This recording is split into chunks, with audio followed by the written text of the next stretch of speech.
तर नमस्कार मित्रांनो, रात्रीच्या 10 वाजल्यात आपल्या शाखा नंबर 2चं काम चालू आहे. ही आपली सगळी गँग आहे. ते आपल्या सिनेमॅटिक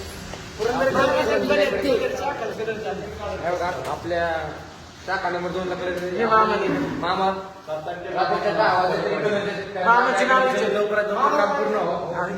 मामाकडे कलर चालू आहे. मामा सांगा आपल्या अकॅडमी कसं काय कलर एक नंबर करतोय आम्ही.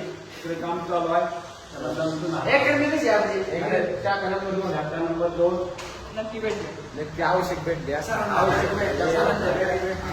आमचं बिल्डिंगचं पण काम चालू आहे सध्या. रात्रीच्या 10 वाजेपर्यंत काम चालू आहे.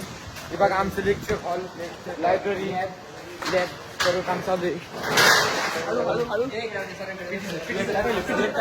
आमचं सर सर्व एकाच ठिकाणी म्हणजे रात्रीच्या 10 वाजे तरी सर आमच्या सोबत आहे. सर्व हे आमचा लेक्चर हॉल, हे आमचे संस्थापक तर आपल्या मुलांचं काम चालू आमचा विद्यार्थी